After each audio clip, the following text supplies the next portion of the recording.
Police, RAB আর আনসারের পোশাক পরিবর্তন করা হচ্ছে। শুনেন নাই? হাস্যোজ্জ্বল কথা, মানুষ হাসানো কথা।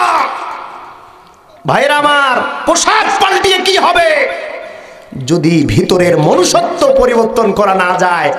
পোশাক পাল্টিয়ে জাতির উন্নয়ন করা যায়? আমরা বলতে চাই পোশাকের মধ্যে কোনো কিছু নয়।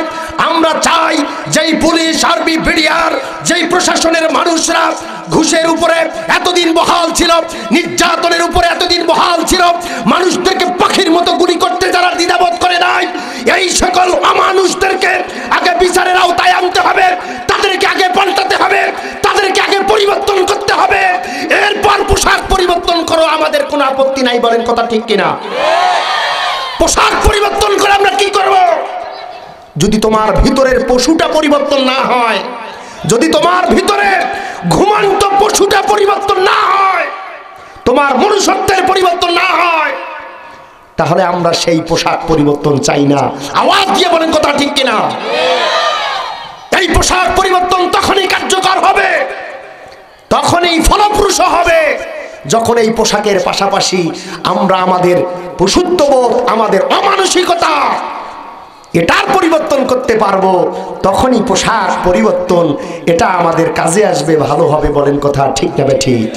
আমরা ওই সকল মোড়লদেরকে বলে দিতে চাই, ওই সকল স্বরাষ্ট্রমন্ত্রীকে বলে দিতে চাই, উপদেষ্টাকে বলে দিতে চাই, যারা এই কাজ করতেছ, তোমরা জাতিকে আর হাসাবার পাত্র বানাইও না, তোমরা জাতির সামনে আর কোনো ছলনার কাজ করবে না। তোমাদেরকে ওয়ার্নিং দিতে চাই, পোশাক পরিবর্তন আমাদের জন্য জরুরি নয়। আমাদের জন্য জরুরি হচ্ছে পদে পদে যে অমানুষেরা বসে আছে, পদে পদে যে জালিমেরা বসে আছে, বিগত স্বৈরা শাসকের জালিমদের পা চাটা কুত্তারা পদে পদে বসে আছে, এদেরকে আগে বাঁচাও, এদেরকে আগে পাল্টাও, এদেরকে আগে সরাও, এরপর যদি পোশাক পরিবর্তন করো, সেটা আমরা ওয়েলকাম জানাই। আওয়াজ দিয়ে বলেন কথা ঠিক কিনা? তাহলে পোশাক পরিবর্তন করা যুক্তিযুক্ত হবে। ভাইরা আমার, প্যান্ডেল পাল্টিয়ে কোনো লাভ আছে যদি সার্কাস ঠিক না হয়? ভিতরে সার্কাস ঠিকই চললো, আর বাইরের প্যান্ডেল আপনি বারবার চেঞ্জ করছেন, বারবার চেঞ্জ করছেন, ওই চেঞ্জে কোনো লাভ হবে না। আসল কাজে হাত দিতে হবে।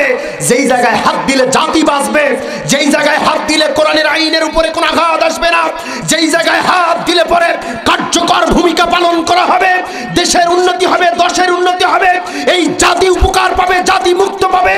যেই মানুষের কাছ থেকে এতদিন জাতিরা নিষ্পেষিত হয়েছে, নির্যাতিত হয়েছে, সেই জায়গায় পোশাক পাল্টানোর সাথে সাথে সেই অমানুষটাকেও পাল্টাতে হবে। বলেন কথা ঠিক কিনা? এরপর আমাদেরকে এই গান শোনাইও, আন্দাজি পোশাক পাল্টাও, পোশাক পাল্টাও। আর এই নিয়ে জাতির মধ্যে ট্রোলের, এর মধ্যে এই নিয়ে জাতির মধ্যে অনেক রকম শোরগোলের কোনো শেষ নাই। আওয়াজ দিয়ে বলেন কথা ঠিক না ঠিক?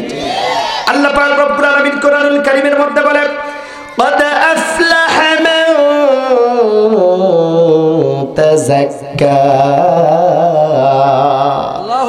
দুনিয়ার মানুষেরা, তোমরা তখনই সফল কাম হবা যখনই তোমার ভিতরের অন্তরাত্মাটাকে পরিষ্কার করবা। তুমি তখনই সফল কাম হবা, তখনই বিজয় লাভ করবা, তখনই তুমি সাকসেস হয়ে যাবা যখন তুমি অন্তরের ভিতরে যে পশুটা লুকায় আছে ওই পশুটাকে বের করে জবাই করে ফেলবা।